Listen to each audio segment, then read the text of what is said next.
Hey guys, today I'm going to do a little video on this last event that took place at the Atlanta Forest, or the Cop City in Atlanta. This is a spot where the city of Atlanta is building a large training facility for first responders, law enforcement, firefighters, and of course Antifa doesn't want that. Now I bet you if they were building affordable housing on this site, there would be no discussion here. And from the looks of the camps, Antifa folks occupied this property for a long time. The police are very lenient. It took them forever to get in there and get them out. And they finally did. And looking at the garbage and shit that these people left behind, they're really not environmentalists. They're just anti-system, whatever the hell's in place. So over the weekend, over 100 people raided this job site again. Looks like there were some law enforcement stationed on site. But there's a road bisecting this property, it looks like, and the agitators, the Antifa clowns, were able to access the other side of the job site where they set equipment on fire through fireworks, smoke grenades, and all kinds of shit at law enforcement. So we'll walk through this real quick, and then we'll talk a little bit about what happened afterward, and some of the stuff that the police chief of Atlanta said, which I found to be fucking absurd. So here we go. I'm going to go ahead and play it. So this video starts off with a couple of officers trying to secure the gate. The Antifa's already across the street. They're on that property. They're trying to prevent them from gaining access to this. And it opens up immediately with smoke grenades landing near these guys and then fireworks. So they're trying to shut the gate. There's a firework going off. I thought that was smoke, but it's a firework. Those are mortars, firework mortars. They can burn you. So, but they're trying to get the gate secured. Another guy runs up. Looks like he's got a helmet on and a tack vest. Body armor, and so he's trying to secure the gate, and the bald-headed cop, he don't want no part of it, he runs away. Now here we've got the clowns on the other side of the street. They're already attacking equipment and already starting to set things on fire.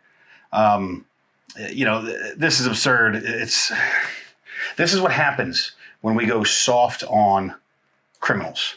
When we protect the criminal and persecute the ones charged with protecting law. If I remember right, I think even Joe Biden said we are a nation of laws. Well, apparently now there's a caste system in this country. There's the protected class and there's the unprotected class.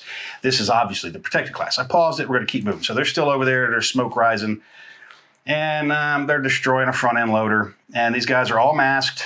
Some are carrying shields. Some have on body armor. And they're hurling rocks, Molotov cocktails, which that's a lethal force encounter, in my opinion. Molotov cocktail is a weapon.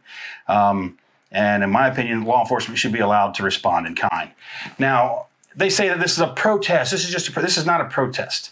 And again, this goes back to this is what happens when we incentivize criminals to not commit crime. One of the people involved in this is an SPLC lawyer. Southern Poverty Law Center. He's a lawyer for them. That's the level of people that are getting involved in this. Also, most of these people were from out of town. They're not from Atlanta. So this is nothing about defending the forest of Atlanta. They can say that all they want. It's bullshit. It's not what they're doing. There's also, and I forget the organization now, there's already an organization that was founded during the George Floyd crap that's bailed these people out of jail.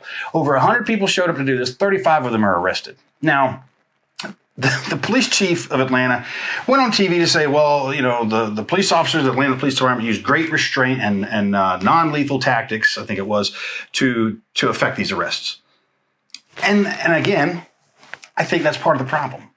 We are in a headlong rush in this country to remove consequences from actions, from criminal actions, from whatever. Nobody is supposed to suffer the consequences.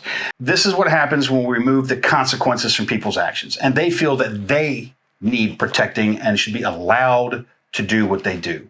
And that is not the case. As Joe Biden said, we are a country of laws. Personally, I'm in favor of bringing the good old hickory shampoo back. It's immediate effect. It gets the message across, and they don't need to be charged. In my opinion, they take a couple knots to the head from hickory, send them home. They serve their sentence, in my opinion. But I think that needs to come back. These people are not afraid of law enforcement. They know that if they go against law enforcement, as we just saw in New York City, where $5 million was awarded to protesters because the officers didn't wear masks. Masks that we know are useless and ineffective and don't work. This is the world we're living. We have to stop incentivizing the criminals. their right to commit crime, which does not exist, by the way, does not supersede our right to privacy, property, and security. And that's the position we need to take. And this shit needs to stop. People need to start standing up to it too. I'm seeing videos, so many videos, disturbing. People need to start standing up. Don't be afraid to fight back. Throw a punch, because no one's coming to help you. You know, if it's fight or flight, and if you can't run, you better be ready to fight, and you better fight. Because these people are not going to stop. They're being incentivized to do this. They're being enabled to do this. And they're being whipped up to do this. This shit's not accidental. Just like this Atlanta Forest thing. Over 100 people showed up there. And I'm really curious as how the Atlanta Police Department had no inkling this was happening. These idiots use social media to organize. FBI is obviously watching anybody on the right. Is nobody watching the left? Oh, that's right. They don't attack the left. This is what Merrick Garland said, because they commit their crimes at night. Atlanta, this is in broad daylight. There's video footage of it. It happened. Broad daylight. Broad daylight. Stop incentivizing the criminals and start protecting the citizens of this country, and allow the citizens to protect themselves.